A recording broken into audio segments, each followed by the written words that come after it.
Դաշնակցությունը կուսակցությունը չի, որ խորհրդարանում լինի, չլինի, իրարագործությունը պայմանավորված է դրանով, դրանք ցույց են տվել տասնամյակներ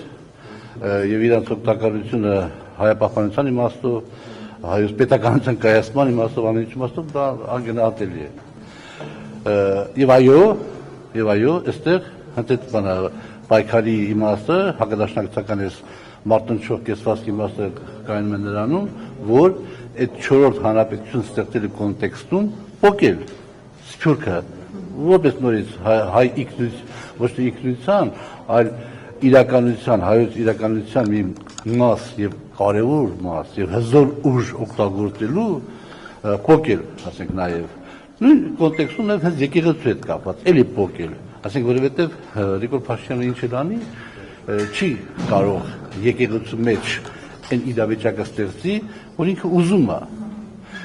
Բանն այն է, որ այն թերությունները, որոնք այսօր երբեմն մատնանշում է վարչապետը,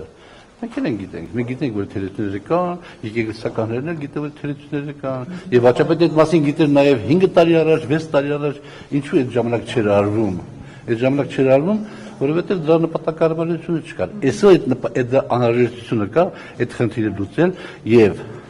լավագույն դեպքում վարչապետը իր համար կհասնի եկեղեցու պառակտմանը,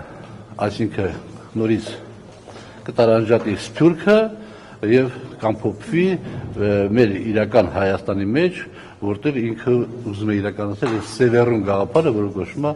4-րդ իշխանություն։ Այս կոնտեքստում է այդ ամենը։